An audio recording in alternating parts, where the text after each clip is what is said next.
Quand j'ai commencé à travailler sur cette chronique, j'ai fouiné pour trouver le livre qui m'aiderait à bien démarrer. Mais voilà des livres jeunesse intéressants, drôles et bien écrits. À ma grande joie, il y en a plein, plein, plein, plein. Alors j'irai pas jusqu'à dire trop, bien sûr que non, mais un peu trop pour moi, qu'a-t-il indécise chronique. Alors pour ne pas déroger à la règle, j'ai hésité et hésité pour au final ne pas réussir à choisir. Je vais donc vous présenter deux livres jeunesse bien sympathiques, comme on dit par chez moi. L'amoureux et le second, Le loup est revenu. Donc il y a L'amoureux, ce magnifique petit livre rouge aux illustrations aussi agréables et fantaisistes que l'histoire. Il est remarquable grâce à sa couverture romantique et poétique qui attire l'œil malgré le petit format. C'est une histoire à se faire lire et relire à partir de 3 ans et une histoire à lire et relire seule à partir de 7 ans. L'amoureux, le titre déjà nous donne le ton, un ton doux et inspirant. L'amoureux fera écho dans les têtes des enfants, qu'ils soient à la vanille ou au chocolat. Il sera peut-être même l'explication à la question suprême: pourquoi les garçons embêtent-ils les filles ? Il y avait Ernest, le petit garçon qui aimait beaucoup les filles. Enfin, qui aimait beaucoup embêter les filles, et surtout embêter Salomé.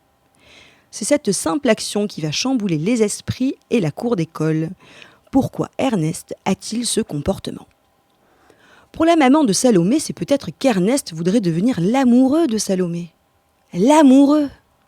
L'amoureux. L'amoureux.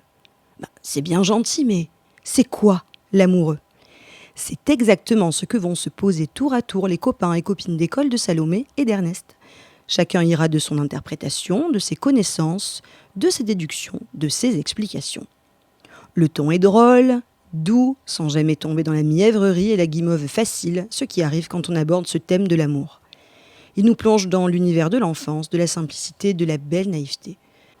Les enfants trouveront sans doute des réponses, se reconnaîtront ou simplement seront amusés par l'histoire et charmés par les illustrations dans lesquelles se fondent les textes. C'est peut-être d'ailleurs le seul petit bémol à ce livre, si je devais en trouver un. À l'intérieur du livre, la calligraphie est assez petite et les emplacements des textes sont atypiques, rendant peut-être la lecture, pour les débutants, un peu complexe, même si cela participe en grande partie à la beauté du livre. L'amoureux est un joli livre poétique qui fait du bien tant à celui qui lit qu'à celui qui l'écoute, qui parle d'amour, d'enfants, de parachutes et d'anges. L'amoureux est à conseiller aux petits comme aux grands, à lire, à relire et à offrir. L'amoureux est un petit chemin vers le rêve, l'amour et l'humour.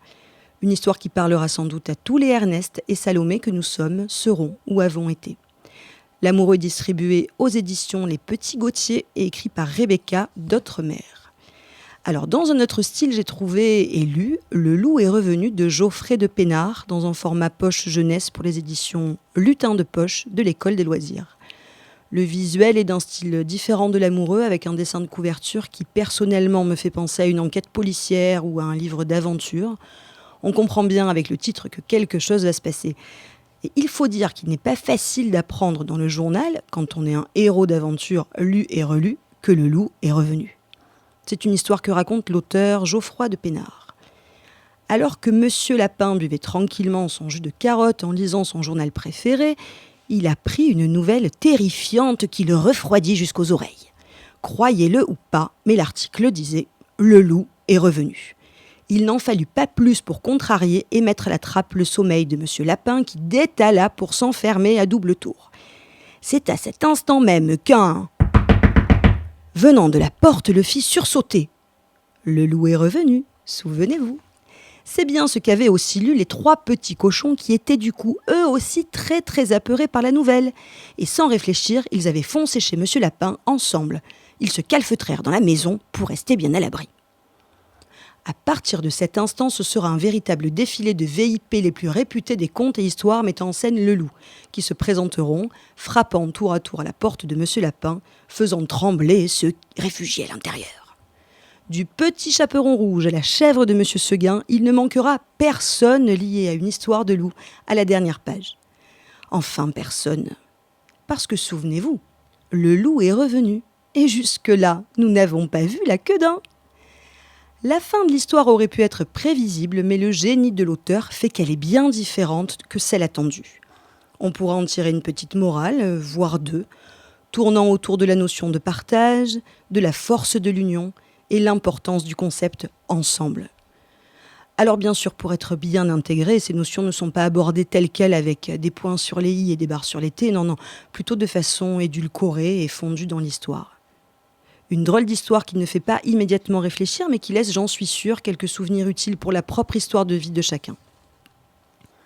En résumé, Le Loup est revenu, c'est des illustrations très agréables, du texte mais pas trop, pour permettre au lecteur en herbe de découvrir cette histoire tout seul, et aux parents de lire une histoire plutôt courte mais percutante aux futurs lecteurs. Ce livre propose un format idéal au fil conducteur drôle et répétitif, qui nous tient en haleine tout au long des pages du livre. Voilà donc mes découvertes. L'amoureux, de Rebecca D'autremer aux éditions Les Petits Gauthier, et Le Loup est revenu, de Geoffrey de Pénard aux éditions Lutin de Poche de l'École des loisirs.